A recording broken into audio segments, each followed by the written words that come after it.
film with Brando, which not many people in the last 25 years can say. And I want you to talk about that experience. How was it making an impression?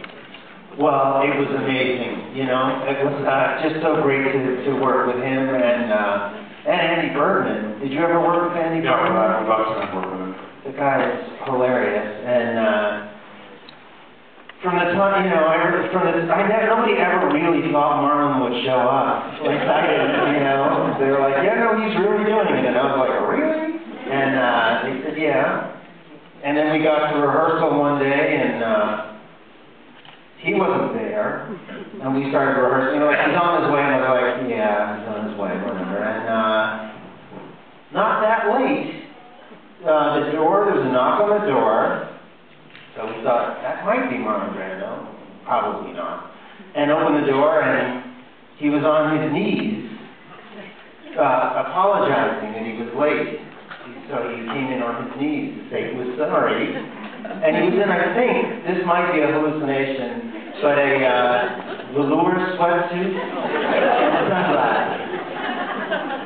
Possibly even a cowboy hat.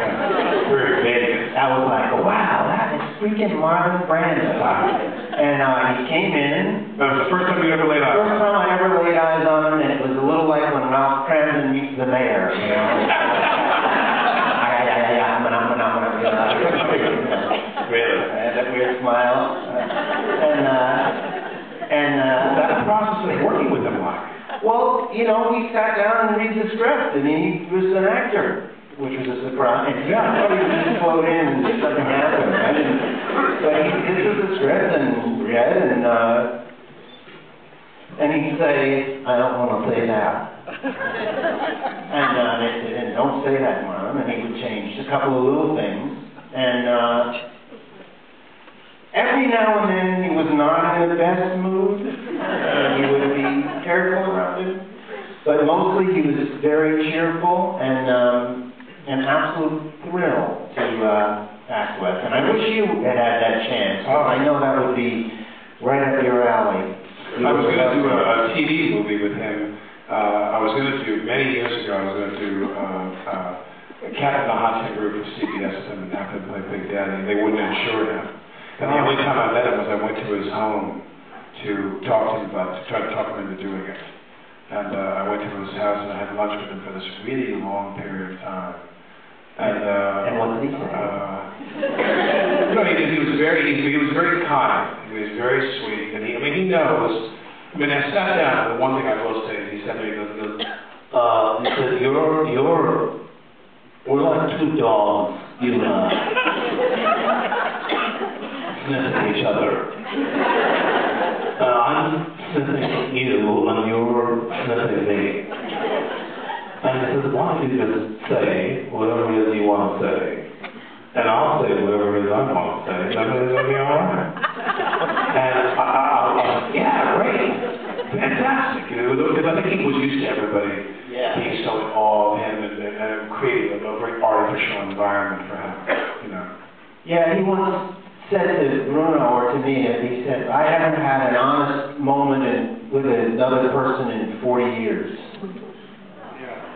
Because he felt that everybody treated him like Marlon Brando.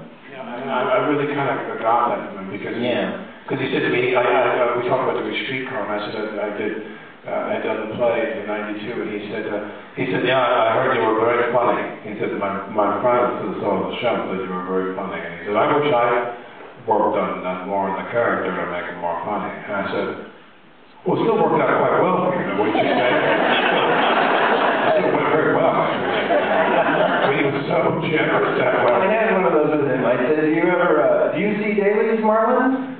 And he said, I don't like to watch myself on film. One time I saw some footage and I was not happy with it and that upset the director. So I choose not to go from now on. And I said, well, which film did you go to that you didn't like? And he said, On the Waterfront. I said, oh, well, you should give yourself another chance. You did a lot of good ones, and that one was pretty good, Marlon. You're back into the ending.